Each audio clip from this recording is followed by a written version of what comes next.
Now, fans that either sold their tickets or whatever, all of a sudden an emphasis is starting to get thrown onto the tickets where people believe she will be playing. And that's starting to make the ticket prices go up, and up. All right, settle in, because the WNBA season is delivering drama, unexpected twists, and public comments that feel straight out of a reality show faster than a fast break. And the latest episode just dropped with a comment from someone high up in the Indiana Fever organization that has the entire WNBA world buzzing and questioning what is truly happening behind the scenes, and if the team is facing more fundamental, serious problems than they're letting on. Problems that go deeper than just one star player being hurt for a short time. In fact, ticket sales are down 70% in many places. The Fever played the Mystics 2 nights ago. The cheapest ticket before her injury was announced was $41, okay? The cheapest one. After her injury was announced and people knew that she wasn't going to be playing, the lowest ticket price dropped to $3. $3. This is the Caitlin Clark effect. The WNBA still doesn't quite realize what they have in Caitlin Clark. She is the absolute golden goose, the golden ticket. She is the pot of gold at the end of the rainbow. They must protect her at all costs. We're talking about Fever President Kelly Krauskopf, a major figure in the team's front office, a person who knows what's really going on with the team and the league, and she just said something about Caitlin Clark's injury and the team's unexpected struggles. That has people wondering if the Fever are facing more fundamental, serious problems than they're letting on. Problems that go deeper than just one star player being hurt for a short time. It wasn't just a simple, standard update about a player being hurt, which happens in sports all the time. It reportedly felt like she dropped a bold statement, maybe even spilled some tea about the team's unexpected struggles and lack of depth without their biggest star. Or just let something important slip out that wasn't meant to be highlighted publicly, and that shows the pressure on the team. And her reaction to the situation has everyone talking and adding a whole new, dramatic layer to this already intense season.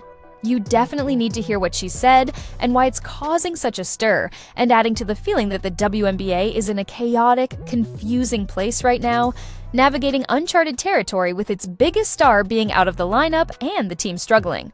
You're watching WNBA Scoop, and we're diving into Kelly Krauskopf's shocking reaction to Caitlin Clark's injury and what it might reveal about the chaos, the pressure, and the difficult, unexpected situation hitting the Fever in the league right now, pushing everyone involved, from the front office to the players, to their limits, and exposing potential weaknesses and unpreparedness. Don't hate the player, hate the game she got, because she's really talented, especially for being Palangi, She's like the Stephen Curry of WNBA with the threes and stuff. Like, proven fact is, like, they had a game on June 7th scheduled. It was going to be Ada Reese's team, which plays for Chicago. And then for Caitlin Clark's team, they were supposed to go up there playing Chicago on June 7th. First, the ticket sales were at $76 a ticket. Then after they found out Caitlin Clark's not playing that game, she got injured, sales dropped to $25 a ticket. The comment reportedly came from Fever President Kelly Krauskopf, a name well known and respected in the WNBA world, especially in Indiana, where she runs the team's operations and makes big decisions about players and the team's future. It happened when she was talking to reporters and people about Caitlin Clark's injury and how it affects the team's ability to play games and win, especially early in the season when every win matters, and teams are trying to start strong and build momentum. She was reportedly giving a necessary update, like team presidents often do, about the situation with injuries and the lack of available players on the roster. Reports say she mentioned that the team is currently heavily down in numbers, meaning they don't have enough healthy players ready to play right now because several key players, including their most important one, Caitlin Clark, are out due to injuries. She said that because of this serious lack of available players, they are actively looking at adding another player to the team very quickly, maybe even using a special kind of contract for temporary players who can fill in for a short time, to fill in for someone who is hurt and help with the lack of available players on the court. She called it a necessary and quick adjustment that the team has to make fast because games are still happening, and they need players on the court to compete at a professional level. In fact, ticket sales are down 70% in many places. The Fever played the Mystics 2 nights ago. The cheapest ticket before her injury was announced was $41, okay? The cheapest one. After her injury was announced and people knew that she wasn't gonna be playing, the lowest ticket price dropped to $3. This is the Caitlin Clark effect. The WNBA still doesn't quite realize what they have in Caitlin Clark. She is the absolute golden goose, the golden ticket. She is the pot of gold at the end of the rainbow. They must protect her at all costs. You can argue all you want if she's the best player in the league, but you absolutely cannot argue if she's the most important, because she is. She is more valuable than all the other players combined, and that is just a fact. But then, reportedly, she said something that really caught people's attention and felt like it might have been a bit more revealing or unexpected than just a normal standard injury update you'd hear from a team president. She was talking about the team needing to add a player quickly because they don't have enough available players, and reports say it felt like she let the cat out of the bag, meaning she accidentally revealed something important or sensitive about the team's struggles, something they might not have wanted to highlight publicly just yet. About how this lack of players is impacting things beyond just needing bodies on the court for games. People are interpreting her comments as showing just how much the team is unexpectedly struggling right now because of injuries, particularly the unexpected loss of Caitlin Clark, who drives so much of their offense and brings so much attention, and how it's putting a lot of pressure on the front office to find players fast to fill the gaps and try to keep the team competitive while their stars heal. This wasn't just a simple update about needing another player. It reportedly felt like she dropped a bold statement, perhaps showing the unexpected pressure the team is under, revealing how thin the roster might be in terms of depth and preparedness for injuries, or highlighting how difficult and unplanned this injury situation is making things for the team's plans and expectations for the season, creating a crisis that wasn't anticipated. The WNBA is now suffering a major injury as Caitlin Clark is going to be out for 2 weeks with a quad injury. And the reason we're bringing this up specifically is the Clarkonomics effect to this.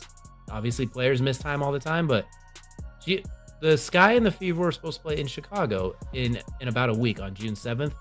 The opening ticket price was $86 because you have the Angel Resource Caitlin Clark Showdown that is now box office.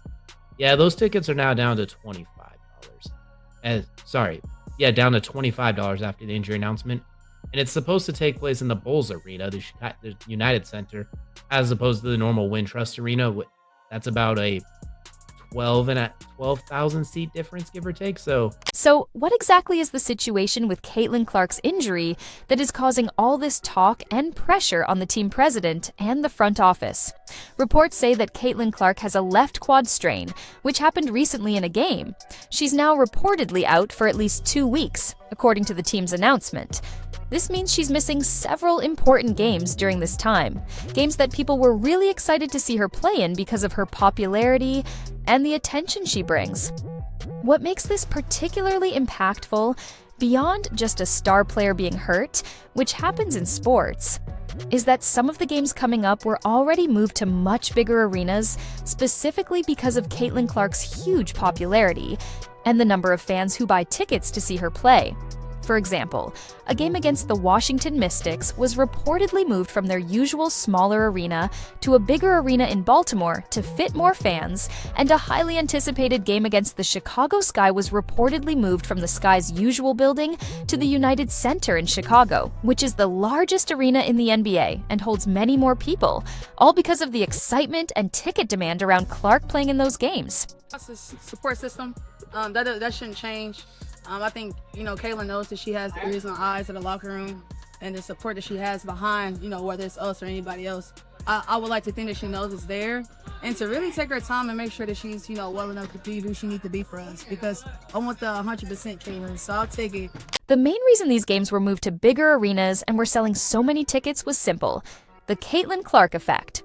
People want to see her play live, and they buy tickets in huge numbers, filling up arenas that were previously empty or only partly full for WNBA games. The WNBA was reportedly betting big on her popularity and her ability to bring in fans and attention to sell tickets and make the league much bigger this season. But now that she's injured and not playing in these big games that were moved to bigger arenas just for her, it's creating a strange, awkward, and potentially costly situation for the teams in the league. People who bought tickets specifically to see her might be disappointed because the main reason they bought the tickets is no longer playing. The question that many people are asking now is, will the teams or the league give any money back or somehow make up for the fact that she's not playing in these games that were moved to bigger arenas just for her, games where ticket prices were much higher because of her presence? One article reportedly mentioned that it's unclear if teams will provide any compensation or ticket refunds to fans who bought tickets expecting to see her play, which adds a layer of financial drama and potential fan anger to the injury situation, beyond just the impact on the team's performance on the court. Turns out she's human after all, Dan. She's going to be out for at least a couple of weeks, it appears. Yeah, you know what's interesting about Caitlin Clark? Remember last year, she played in the Final Four. Right after that, she went immediately to the WNBA. Draft came, season started, and, didn't miss a beat. And all of a sudden, she got a little rest and comes back, gets a little banged up. I heard you talking about it earlier, and it's going to be fascinating to me, Ricky. I've been to Fever games, and the one thing you notice, and this is more so than even when Peyton Manning was the quarterback of the Colts. People are also looking at the bigger picture of officiating and how the league is being run overall when they talk about Clark's injury and the team's struggles. Some people feel that the way the WNBA games have been called by the refs, especially regarding the physical play against Caitlin Clark, has been unfair and inconsistent, allowing opponents to play too physically against her without calling fouls. They feel that this tough, uncalled physical play might have contributed to her getting injured, even if it wasn't one single specific foul that caused it. While the team hasn't directly said her injury was caused by a specific foul or by the overall physicality she's faced, the ongoing debate about the level of physicality in the league and the inconsistency of officiating adds to the frustration and concern among fans and analysts when she does get hurt, making people question if the league is doing its job to protect its players, especially its biggest stars who bring the most attention and revenue. A word to describe Caitlin Clark. Amazing. A beast. She is the truth. She's the truth, and she was a rookie. Knock down the three-pointer, get to the rim. She can get to the free throw line. She's crafty. Yeah, very crafty. Crafty, so sometimes she look like she's coming off for a three-point shot and she backdoors you for a layup. She gets her teammates involved. She can pass, she can shoot. Man, she is the complete... People are also talking about the person in charge of the WNBA, Commissioner Cathy Engelbert, and her way of handling things. Some people feel like she has a strange way of running the league and dealing with important issues, especially when it comes to player safety and officiating consistency. They compare her to someone like Simon Cowell from America's Got Talent, a judge known for being harsh and focused on performance. But instead of judging singers, she seems to be deciding what kind of rough play is okay in basketball and what isn't, in a way that seems inconsistent and unfair to many. People are saying that Engelbert might see aggressive hitting near the basket as good hustle and allow it, instead of calling fouls to protect the players from injury. They joke that Caitlin Clark could get hit by a steamroller on the court, and the commissioner would just issue a statement calling it robust defense, meaning strong play, instead of calling a foul or taking action to stop that kind of physicality, making fun of the league's perceived priorities. People feel that her way of managing calls and talking about the game and player safety makes fans question if she's serious about fairness or if she's just trying to add a little extra show or drama to the game to get attention, even if it hurts the players. How crazy was this season versus the seasons past? Our jersey sales were up 1,193%. The Caitlin Clark effect is real, and we're thrilled about it. But it brought visibility to the whole team of the Fever and to the WNBA. But if we just want to keep it in Indiana, we look at ticket sales sold out every night, over 17,000 fans in our games at home. When Caitlin announced that she was coming out into the draft on a Thursday afternoon, from that time to Sunday night, we had over 6,000 phone calls, people wanting to buy season tickets. But even something as simple as our terrific mascot, Freddie Fever, his appearance requests went up 150% this season. So you talk about the Fever, the team, which is what we've been working on, Kelly Krauskopf reportedly talking about the team being down in numbers, meaning they don't have enough players and needing to add a player quickly because of injuries, especially Clark's, highlights the immediate pressure on the team's front office. People are wondering if Krauskopf, as the team president, has publicly and clearly addressed the big problems with the refs and the way the game is being called, because it feels like the team office isn't communicating much about these controversial topics and the concerns that fans and coaches have about the officiating problems. People are saying it feels like the Fever front office is running some kind of secret operation, like a hidden escape room with clues scattered everywhere. But nobody really knows what the plan is or what's really going on behind the scenes when it comes to these important issues. People feel there's not enough clear talk from the team about the controversial fouls Clark has taken and the consistency of calls. And it leaves fans and players wondering what the plan is to fix it and why the refs are calling the games the way they are, leading to frustration and distrust from the people who are watching. People feel that the lack of clear communication from the team about the officiating problems and the injury situations is making things worse for everyone involved. They're saying the team feels trapped in a confusing situation that they can't easily get out of, where they're dealing with injuries and inconsistent calls at the same time. People are comparing the team's struggles to how good they could be if everyone was healthy and playing well together. They imagine a dream team where Clark, Aaliyah Boston, and other talented players are healthy and ready to compete at the highest level and win championships. Shame on you. Kathy Engelbert pens this beautiful article written by Kathy, about Kathy, for Kathy, explaining why she is solely responsible for the boom of the WNBA. Folks, I wish I was kidding, but I'm not. I wish I was kidding, but I'm not. The commissioner of the WNBA on transferring the league ahead of a breakout season. And what was that plan that Kathy Engelbert put in place? Working in partnership with my new WNBA team members, NBA colleagues, and WNBA owners, we developed a strategy with 3 pillars. The league would think player first.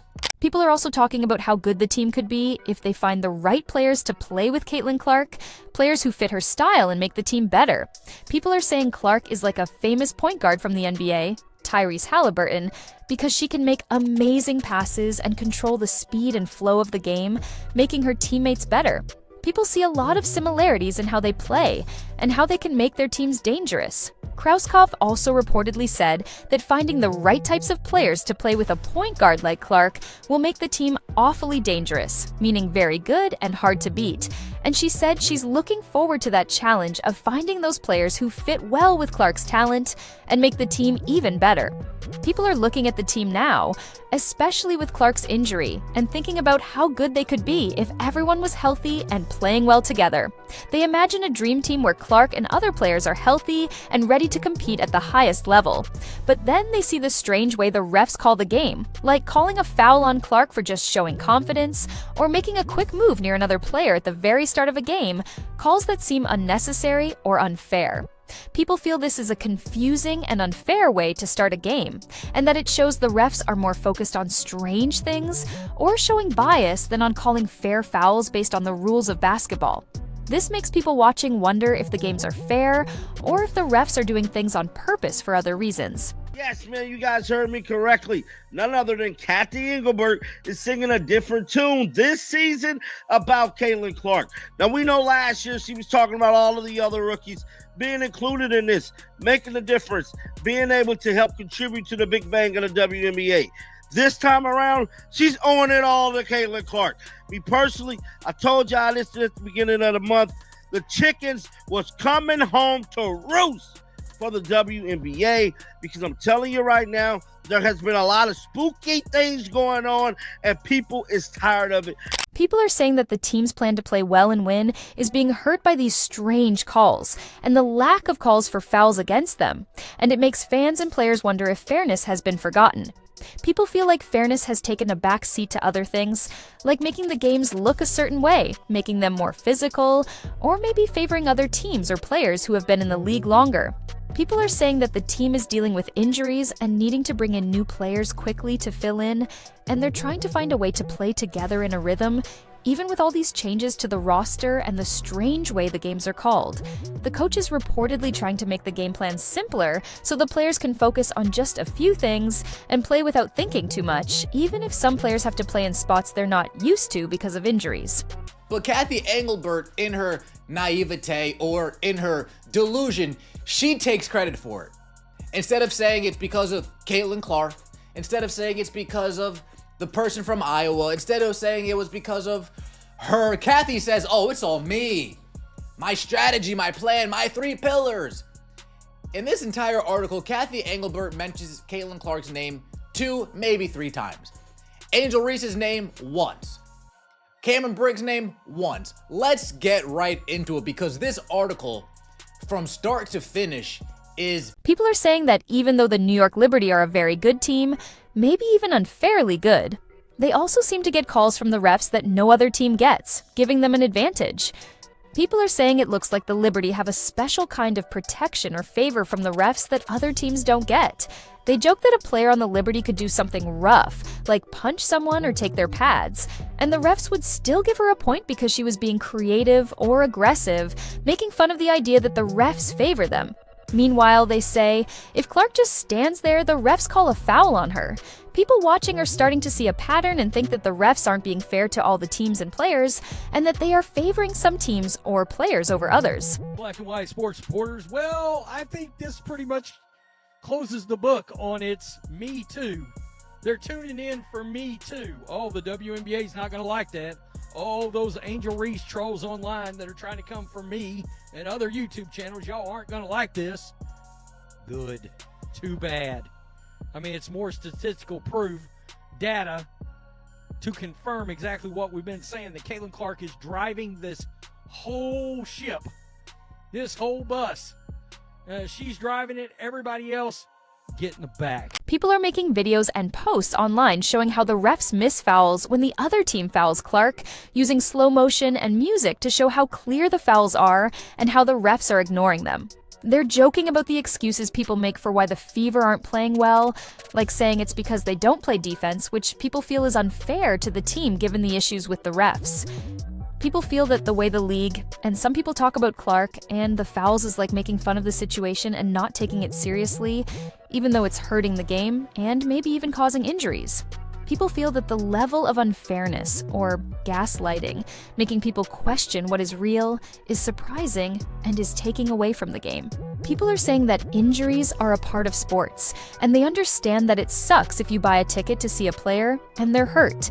But they're also saying that the way the league is handling things is making it look like they don't care about the players or the fans who are buying tickets. They say if a big player like LeBron James or Steph Curry in the NBA was hurt, nobody would ask if fans should get their money back for tickets, because it's understood that injuries happen in sports and you don't get refunds.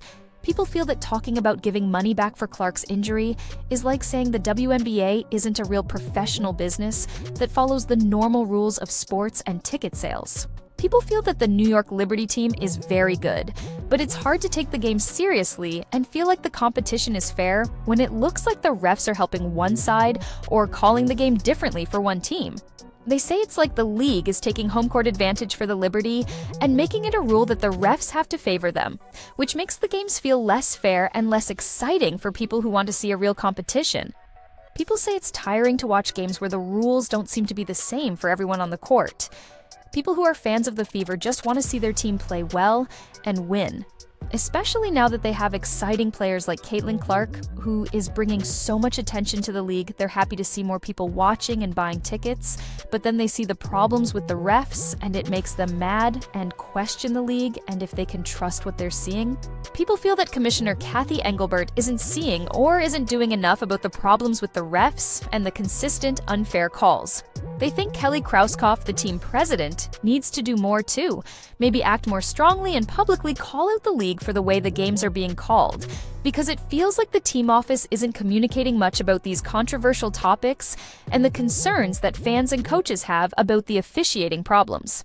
People feel that if the team and the league don't deal with the problems with the refs and make the games fair for everyone, the drama and the unfairness will just keep happening and will hurt the league in the long run, causing fans to leave. People are saying that the league needs to grow up and be more professional.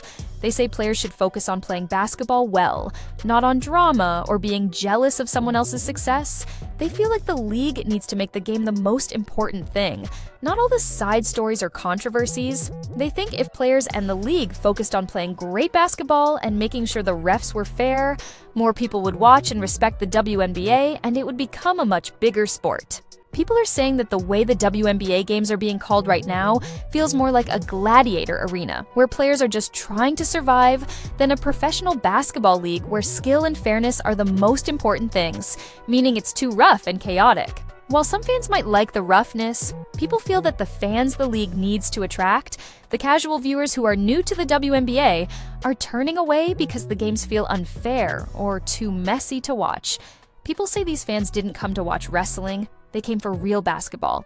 If the league keeps ignoring player safety and fairness and doesn't hold aggressive players responsible, those casual fans who are new will keep leaving. People are saying that the problems with the refs are not just mistakes. They're like, the refs are making choices that hurt the game and make it look bad on purpose. They think the league needs to make sure the refs are fair to everyone and call the game the same way for all players. People are saying that Caitlin Clark is a hero to many young girls because she works hard and doesn't give up, even when things are tough. They think she shows that you can be a good player and succeed, even if people try to push you down or make things hard for you. People are saying that Angel Reese and the Chicago Sky are winning games and looking confident, even though the Fever are expected to be better and are struggling right now. People are saying that the Sky are doing better than people thought, and the Fever are not doing as well as people thought. People think that maybe the league needs to let the good players just play and not make things too complicated. They think that if the coach makes the game plan too hard, it makes it harder for the team to play well. People are saying that if the team keeps making things too hard, they might keep losing games and fall behind teams like the Sky. People feel that the lesson from this season is to keep the game plan simple and let the talented players play. People think that if the Fever team makes the game plan easier, they will be able to play better and win more games, even without Caitlin Clark or when she comes back, because the talent is there. People feel that this season is showing that sometimes having simple plans and letting the talented players play is better than making things too complicated and messy. What do you think about Kelly Krauskopf's comments and the situation with the Fever? Is the league handling things well? Drop your opinion in the comments below.